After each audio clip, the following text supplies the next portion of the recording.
KaraokeBooks. The Memoirs of Sherlock Holmes. Written by Arthur Conan Doyle. Audiobook. Chapter 9. The Resident Patient. In glancing over the somewhat incoherent series of memoirs with which I have endeavored to illustrate a few of the mental peculiarities of my friend Mr. Sherlock Holmes, I have been struck by the difficulty which I have experienced in picking out examples which shall in every way answer my purpose. For in those cases in which Holmes has performed some tour de force of analytical reasoning, and has demonstrated the value of his peculiar methods of investigation, the facts themselves have often been so slight or so commonplace that I could not feel justified in laying them before the public. On the other hand, it has frequently happened that he has been concerned in some research where the facts have been of the most remarkable and dramatic character, but where the share which he has himself taken in determining their causes has been less pronounced than I, as his biographer, could wish. The small matter which I have chronicled under the heading of A Study in Scarlet, and that other later one connected with the loss of the Gloria Scott, may serve as examples of this Scylla and Charybdis which are forever threatening the historian. It may be that in the business of which I am now about to write the part which my friend played is not sufficiently accentuated, and yet the whole train of circumstances is so remarkable that I cannot bring myself to omit it entirely from this series. I cannot be sure of the exact date, for some of my memoranda upon the matter have been mislaid, but it must have been towards the end of the first year during which Holmes and I shared chambers in Baker Street. It was boisterous October weather, and we had both remained indoors all day, I because I feared with my shaken health to face the keen autumn wind, while he was deep in some of those abstruse chemical investigations which absorbed him utterly as long as he was engaged upon them. Towards evening, however, the breaking of a test tube brought his research to a premature ending, and he sprang up from his chair with an exclamation of impatience and a clouded brow. "A day's work ruined, Watson," said he, striding across to the window. "Ha! The stars are out and the wind has fallen. What do you say to a ramble through London?" I was weary of our little sitting room and gladly acquiesced.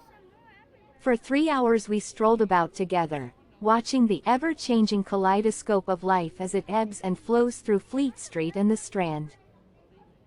Holmes had shaken off his temporary ill humor, and his characteristic talk, with its keen observance of detail and subtle power of inference, held me amused and enthralled. It was 10 o'clock before we reached Baker Street again.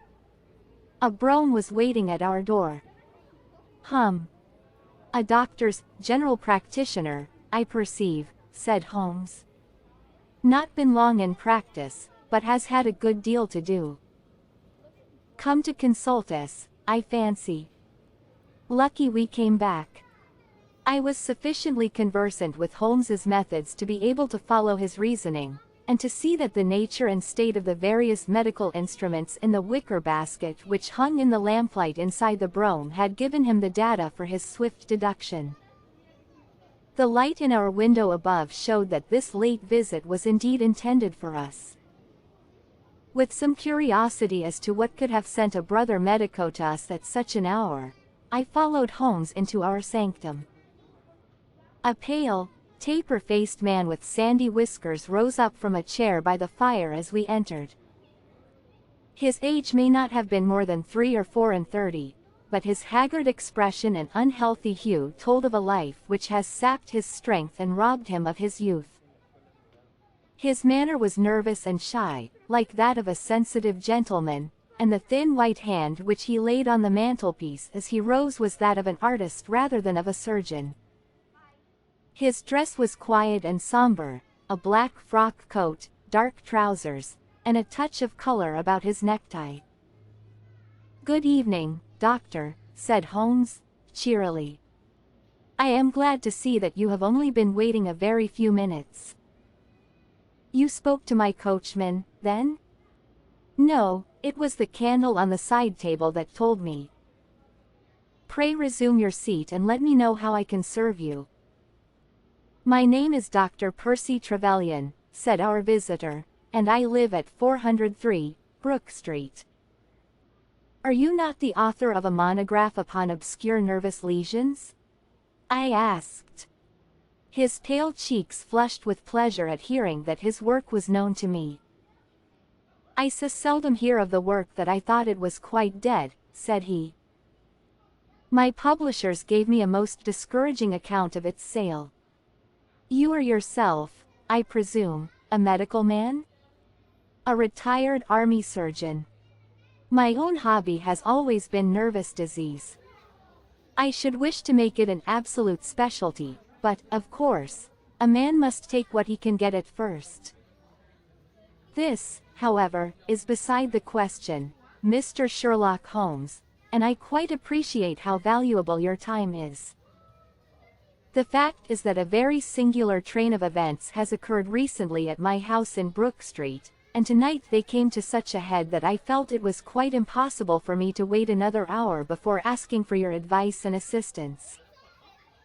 Sherlock Holmes sat down and lit his pipe. You are very welcome to both, said he.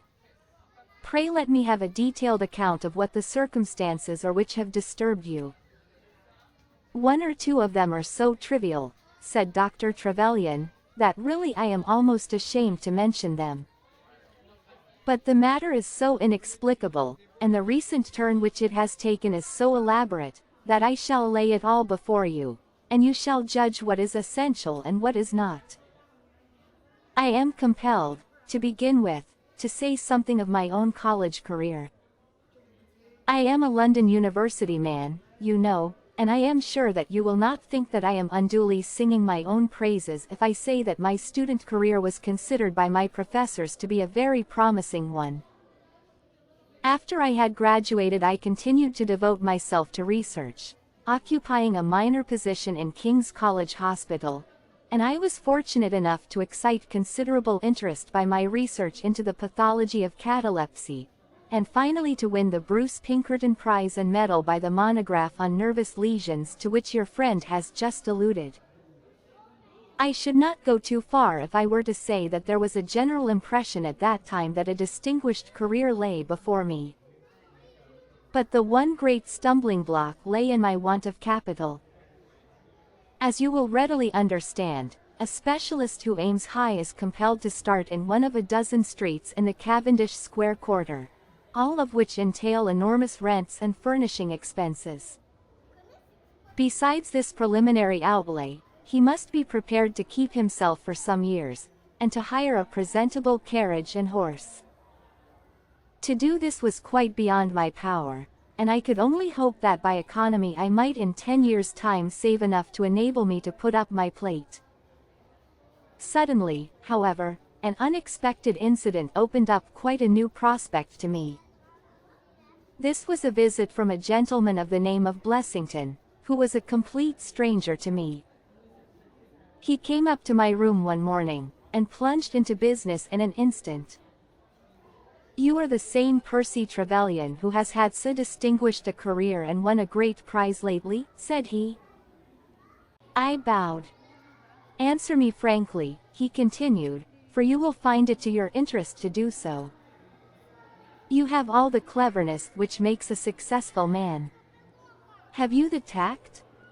I could not help smiling at the abruptness of the question. I trust that I have my share, I said. Any bad habits? Not drawn towards drink, eh? Really, sir, I cried. Quite right. That's all right. But I was bound to ask. With all these qualities, why are you not in practice? I shrugged my shoulders. Come, said he, in his bustling way. It's the old story. More in your brains than in your pocket, eh? What would you say if I were to start you in Brook Street? I stared at him in astonishment. Oh, it's for my sake, not for yours, he cried. I'll be perfectly frank with you, and if it suits you it will suit me very well. I have a few thousands to invest, Daisy, and I think I'll sink them in you. But why? I gasped. Well, it's just like any other speculation, and safer than most. What am I to do, then? I'll tell you. I'll take the house, furnish it, pay the maids, and run the whole place. All you have to do is just to wear out your chair in the consulting room. I'll let you have pocket money and everything. Then you hand over to me 3/4 of what you earn, and you keep the other quarter for yourself. This was the strange proposal, Mr. Holmes, with which the man Blessington approached me. I won't weary you with the account of how we bargained and negotiated. It ended in my moving into the house next Lady Day, and starting in practice on very much the same conditions as he had suggested. He came himself to live with me in the character of a resident patient. His heart was weak, it appears, and he needed constant medical supervision. He turned the 2 best rooms of the first floor into a sitting room and bedroom for himself. He was a man of singular habits, shunning company and very seldom going out. His life was irregular, but in one respect he was regularity itself. Every evening, at the same hour, he walked into the consulting room, examined the books, put down 5 and 3 pence for every guinea that I had earned, and carried the rest off to the strong box in his own room. I may say with confidence that he never had occasion to regret his speculation. From the first it was a success. A few good cases and the reputation which I had won in the hospital brought me rapidly to the front, and during the last few years I have made him a rich man. So much, Mr. Holmes, for my past history and my relations with Mr. Blessington. It only remains for me now to tell you what has occurred to bring me here tonight. Some weeks ago Mr. Blessington came down to me in, as it seemed to me, a state of considerable agitation. He spoke of some burglary which, he said, had been committed in the West End, and he appeared, I remember, to be quite unnecessarily excited about it, declaring that a day should not pass before we should add stronger bolts to our windows and doors. For a week he continued to be in a peculiar state of restlessness, peering continually out of the windows, and ceasing to take the short walk which had usually been the prelude to his dinner. From his manner it struck me that he was in mortal dread of something or somebody, but when I questioned him upon the point he became so offensive that I was compelled to drop the subject. Gradually, as time passed, his fears appeared to die away, and he had renewed his former habits, when a fresh event reduced him to the pitiable state of prostration in which he now lies. What happened was this. 2 days ago I received the letter which I now read to you. Neither address nor date is attached to it. A Russian nobleman who is now resident in England, it runs, would be glad to avail himself of the professional assistance of Dr. Percy Trevelyan. He has been for some years a victim to cataleptic attacks, on which, as is well known, Dr. Trevelyan is an authority. He proposes to call at about 6:15 tomorrow evening, if Dr. Trevelyan will make it convenient to be at home. This letter interested me deeply, because the chief difficulty in the study of catalepsy is the rareness of the disease. You may believe, then, that I was in my consulting room when, at the appointed hour, the page showed in the patient. He was an elderly man, thin, demure, and commonplace, by no means the conception one forms of a Russian nobleman. I was much more struck by the appearance of his companion. This was a tall young man, surprisingly handsome, with a dark, fierce face, and the limbs and chest of a Hercules. He had his hand under the other's arm as they entered, and helped him to a chair with a tenderness which one would hardly have expected from his appearance. "You will excuse my coming in, doctor," said he to me, speaking English with a slight lisp. "This is my father, and his health is a matter of the most overwhelming importance to me. I was touched by this filial anxiety. "You would, perhaps, care to remain during the consultation?" said I. "Not for the world," he cried with a gesture of horror. "It is more painful to me than I can express. If I were to see my father in one of these dreadful seizures, I am convinced that I should never survive it.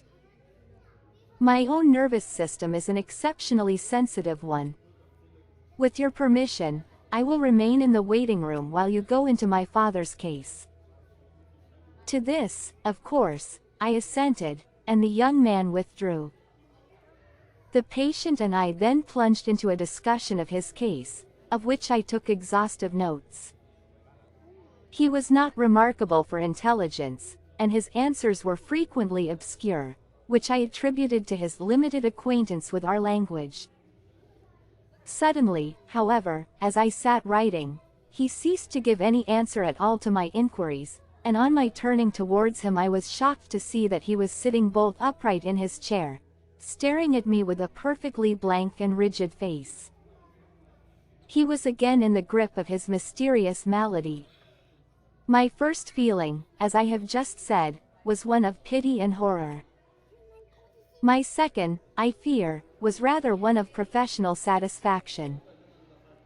I made notes of my patient's pulse and temperature, tested the rigidity of his muscles, and examined his reflexes. There was nothing markedly abnormal in any of these conditions, which harmonized with my former experiences. I had obtained good results in such cases by the inhalation of nitrite of amyl, and the present seemed an admirable opportunity of testing its virtues. The bottle was downstairs in my laboratory, so leaving my patient seated in his chair, I ran down to get it. There was some little delay in finding it, 5 minutes, let us say, and then I returned. Imagine my amazement to find the room empty and the patient gone. Of course, my first act was to run into the waiting room. The son had gone also. The hall door had been closed, but not shut. My page who admits patients is a new boy and by no means quick. He waits downstairs, and runs up to show patients out when I ring the consulting room bell. He had heard nothing, and the affair remained a complete mystery. Mr. Blessington came in from his walk shortly afterwards, but I did not say anything to him upon the subject, for, to tell the truth, I have got in the way of late of holding as little communication with him as possible. Well, I never thought that I should see anything more of the Russian and his son, so you can imagine my amazement when, at the very same hour this evening, they both came marching into my consulting room, just as they had done before. "I feel that I owe you a great many apologies for my abrupt departure yesterday, doctor," said my patient. "I confess that I was very much surprised at it," said I. "Well, the fact is," he remarked, "that when I recover from these attacks my mind is always very clouded as to all that has gone before. I woke up in a strange room, as it seemed to me, and made my way out into the street in a sort of dazed way when you were absent. And I," said the son, seeing my father pass the door of the waiting room, "naturally thought that the consultation had come to an end. It was not until we had reached home that I began to realize the true state of affairs." "Well," said I, laughing, "there is no harm done except that you puzzled me terribly. So if you, sir, would kindly step into the waiting room I shall be happy to continue our consultation which was brought to so abrupt an ending." For half an hour or so I discussed that old gentleman's symptoms with him, and then, having prescribed for him, I saw him go off upon the arm of his son. I have told you that Mr. Blessington generally chose this hour of the day for his exercise. He came in shortly afterwards and passed upstairs. An instant later I heard him running down, and he burst into my consulting room like a man who is mad with panic. "Who has been in my room?" he cried. "No one," said I. "It's a lie," he yelled. Come up and look." I passed over the grossness of his language, as he seemed half out of his mind with fear. When I went upstairs with him, he pointed to several footprints upon the light carpet. "Do you mean to say those are mine?" he cried. They were certainly very much larger than any which he could have made, and were evidently quite fresh. "It rained hard this afternoon, as you know, and my patients were the only people who called." It must have been the case, then, that the man in the waiting room had, for some unknown reason, while I was busy with the other, ascended to the room of my resident patient. Nothing had been touched or taken, but there were the footprints to prove that the intrusion was an undoubted fact. Mr. Blessington seemed more excited over the matter than I should have thought possible, though of course it was enough to disturb anybody's peace of mind. He actually sat crying in an armchair, and I could hardly get him to speak coherently.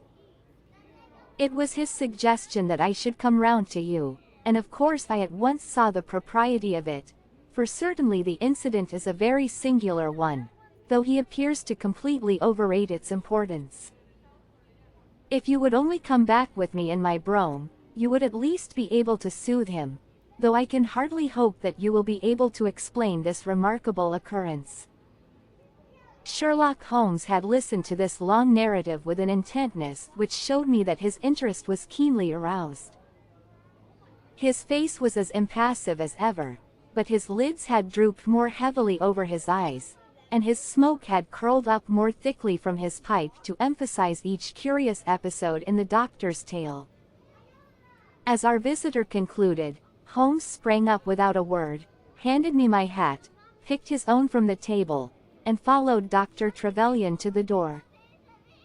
Within a quarter of an hour we had been dropped at the door of the physician's residence in Brook Street, one of those somber, flat-faced houses which one associates with a West End practice. A small page admitted us, and we began at once to ascend the broad, well-carpeted stair.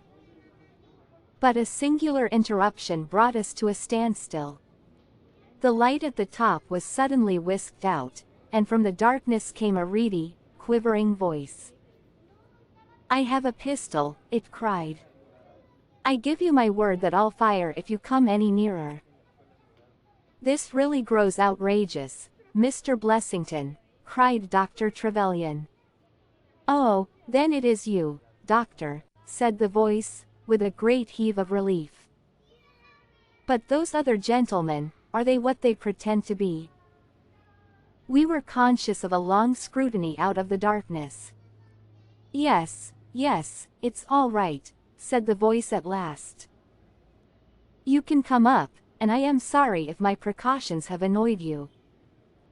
He relit the stair gas as he spoke, and we saw before us a singular-looking man, whose appearance, as well as his voice, testified to his jangled nerves. He was very fat, but had apparently at some time been much fatter, so that the skin hung about his face in loose pouches, like the cheeks of a bloodhound. He was of a sickly color, and his thin, sandy hair seemed to bristle up with the intensity of his emotion. In his hand he held a pistol, but he thrust it into his pocket as we advanced. "Good evening, Mr. Holmes," said he. "I am sure I am very much obliged to you for coming round. No one ever needed your advice more than I do. I suppose that Dr. Trevelyan has told you of this most unwarrantable intrusion into my rooms." "Quite so," said Holmes. "Who are these two men, Mr. Blessington, and why do they wish to molest you?" Well, said the resident patient, in a nervous fashion, "of course it is hard to say that." "You can hardly expect me to answer that, Mr. Holmes. Do you mean that you don't know? Come in here, if you please. Just have the kindness to step in here." He led the way into his bedroom, which was large and comfortably furnished. "You see that," said he, pointing to a big black box at the end of his bed. "I have never been a very rich man, Mr. Holmes. Never made but one investment in my life, as Dr. Trevelyan would tell you. But I don't believe in bankers. I would never trust a banker, Mr. Holmes. Between ourselves, what little I have is in that box, so you can understand what it means to me when unknown people force themselves into my rooms." Holmes looked at Blessington in his questioning way and shook his head. "I cannot possibly advise you if you try to deceive me," said he. "But I have told you everything." Holmes turned on his heel with a gesture of disgust. "Good night, Dr. Trevelyan," said he. "And no advice for me?" cried Blessington, in a breaking voice. "My advice to you, sir, is to speak the truth." A minute later we were in the street and walking for home. We had crossed Oxford Street and were halfway down Harley Street before I could get a word from my companion. "Sorry to bring you out on such a fool's errand, Watson," he said at last. "It is an interesting case, too, at the bottom of it." "I can make little of it," I confessed. "Well, it is quite evident that there are two men, more, perhaps, but at least two, who are determined for some reason to get at this fellow Blessington. I have no doubt in my mind that both on the first and on the second occasion that young man penetrated to Blessington's room, while his confederate, by an ingenious device, kept the doctor from interfering." "And the catalepsy?" "A fraudulent imitation, Watson, though I should hardly dare to hint as much to our specialist. It is a very easy complaint to imitate. I have done it myself." "And then?" "By the purest chance Blessington was out on each occasion. Their reason for choosing so unusual an hour for a consultation was obviously to ensure that there should be no other patient in the waiting room. It just happened, however, that this hour coincided with Blessington's constitutional, which seems to show that they were not very well acquainted with his daily routine. Of course, if they had been merely after plunder they would at least have made some attempt to search for it. Besides, I can read in a man's eye when it is his own skin that he is frightened for. It is inconceivable that this fellow could have made two such vindictive enemies as these appear to be without knowing of it. I hold it, therefore, to be certain that he does know who these men are, and that for reasons of his own he suppresses it. It is just possible that tomorrow may find him in a more communicative mood." "Is there not one alternative?" I suggested, "grotesquely improbable, no doubt, but still just conceivable? Might the whole story of the cataleptic Russian and his son be a concoction of Dr. Trevelyan's, who has, for his own purposes, been in Blessington's rooms?" I saw in the gaslight that Holmes wore an amused smile at this brilliant departure of mine. "My dear fellow," said he, "it was one of the first solutions which occurred to me, but I was soon able to corroborate the doctor's tale. This young man has left prints upon the stair carpet which made it quite superfluous for me to ask to see those which he had made in the room. When I tell you that his shoes were square-toed instead of being pointed like Blessington's, and were quite an inch and a third longer than the doctor's, you will acknowledge that there can be no doubt as to his individuality. But we may sleep on it now, for I shall be surprised if we do not hear something further from Brook Street in the morning." Sherlock Holmes's prophecy was soon fulfilled, and in a dramatic fashion. At 7:30 next morning, in the first glimmer of daylight, I found him standing by my bedside in his dressing gown. "There's a brougham waiting for us, Watson," said he. "What's the matter, then?" "The Brook Street business." "Any fresh news?" "Tragic, but ambiguous," said he, pulling up the blind. "Look at this, a sheet from a notebook, with, 'For God's sake come at once, P.T.' scrawled upon it in pencil. Our friend, the doctor, was hard put to it when he wrote this. Come along, my dear fellow, for it's an urgent call." In a quarter of an hour or so we were back at the physician's house. He came running out to meet us with a face of horror. "Oh, such a business," he cried, with his hands to his temples. "What then?" "Blessington has committed suicide." Holmes whistled. "Yes, he hanged himself during the night." We had entered, and the doctor had preceded us into what was evidently his waiting room. "I really hardly know what I am doing," he cried. "The police are already upstairs. It has shaken me most dreadfully." "When did you find it out?" "He has a cup of tea taken in to him early every morning." When the maid entered, about 7, there the unfortunate fellow was hanging in the middle of the room. He had tied his cord to the hook on which the heavy lamp used to hang, and he had jumped off from the top of the very box that he showed us yesterday. Holmes stood for a moment in deep thought. "With your permission," said he at last, "I should like to go upstairs and look into the matter." We both ascended, followed by the doctor. It was a dreadful sight which met us as we entered the bedroom door. I have spoken of the impression of flabbiness which this man Blessington conveyed. As he dangled from the hook it was exaggerated and intensified until he was scarce human in his appearance. The neck was drawn out like a plucked chicken's, making the rest of him seem the more obese and unnatural by the contrast. He was clad only in his long night dress, and his swollen ankles and ungainly feet protruded starkly from beneath it. Beside him stood a smart-looking police inspector, who was taking notes in a pocketbook. "Ah, Mr. Holmes," said he, heartily, as my friend entered, "I am delighted to see you." "Good morning, Lanner," answered Holmes. "You won't think me an intruder, I am sure.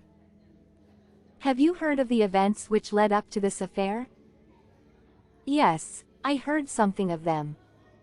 "Have you formed any opinion?" "As far as I can see, the man has been driven out of his senses by fright. The bed has been well slept in, you see. There's his impression deep enough. It's about 5 in the morning, you know, that suicides are most common. That would be about his time for hanging himself. It seems to have been a very deliberate affair. I should say that he has been dead about 3 hours, judging by the rigidity of the muscles," said I. "Noticed anything peculiar about the room?" asked Holmes. "Found a screwdriver and some screws on the wash-hand stand. Seems to have smoked heavily during the night, too. Here are 4 cigar ends that I picked out of the fireplace." "Hum," said Holmes. "Have you got his cigar holder?" "No, I have seen none." "His cigar case, then?" "Yes, it was in his coat pocket." Holmes opened it and smelled the single cigar which it contained. "Oh, this is a Havana, and these others are cigars of the peculiar sort which are imported by the Dutch from their East Indian colonies. They are usually wrapped in straw, you know, and are thinner for their length than any other brand." He picked up the 4 ends and examined them with his pocket lens. "2 of these have been smoked from a holder and 2 without," said he. "2 have been cut by a not very sharp knife, and 2 have had the ends bitten off by a set of excellent teeth. This is no suicide, Mr. Lanner. It is a very deeply planned and cold-blooded murder." "Impossible," cried the inspector. "And why? Why should anyone murder a man in so clumsy a fashion as by hanging him?" "That is what we have to find out." "How could they get in?" "Through the front door. It was barred in the morning. Then it was barred after them." "How do you know?" "I saw their traces." "Excuse me a moment, and I may be able to give you some further information about it." He went over to the door, and turning the lock he examined it in his methodical way. Then he took out the key, which was on the inside, and inspected that also. The bed, the carpet, the chairs, the mantelpiece, the dead body, and the rope were each in turn examined, until at last he professed himself satisfied, and with my aid and that of the inspector cut down the wretched object and laid it reverently under a sheet. "How about this rope?" he asked. "It is cut off this," said Dr. Trevelyan, drawing a large coil from under the bed. He was morbidly nervous of fire, and always kept this beside him, so that he might escape by the window in case the stairs were burning. "That must have saved them trouble," said Holmes, thoughtfully. "Yes, the actual facts are very plain, and I shall be surprised if by the afternoon I cannot give you the reasons for them as well. I will take this photograph of Blessington, which I see upon the mantelpiece, as it may help me in my inquiries." "But you have told us nothing," cried the doctor. "Oh, there can be no doubt as to the sequence of events," said Holmes. "There were 3 of them in it, the young man, the old man, and a third, to whose identity I have no clue.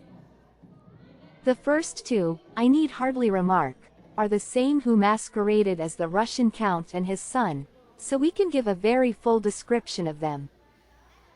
They were admitted by a confederate inside the house. If I might offer you a word of advice, Inspector, it would be to arrest the page, who, as I understand, has only recently come into your service, Doctor." "The young imp cannot be found," said Dr. Trevelyan. "The maid and the cook have just been searching for him." Holmes shrugged his shoulders. "He has played a not unimportant part in this drama," said he. The 3 men having ascended the stairs, which they did on tiptoe, the elder man first, the younger man second, and the unknown man in the rear. "My dear Holmes," I ejaculated. "Oh, there could be no question as to the superimposing of the footmarks. I had the advantage of learning which was which last night." They ascended, then, to Mr. Blessington's room, the door of which they found to be locked. With the help of a wire, however, they forced round the key. Even without the lens you will perceive, by the scratches on this ward, where the pressure was applied. On entering the room their first proceeding must have been to gag Mr. Blessington. He may have been asleep, or he may have been so paralyzed with terror as to have been unable to cry out. These walls are thick, and it is conceivable that his shriek, if he had time to utter one, was unheard.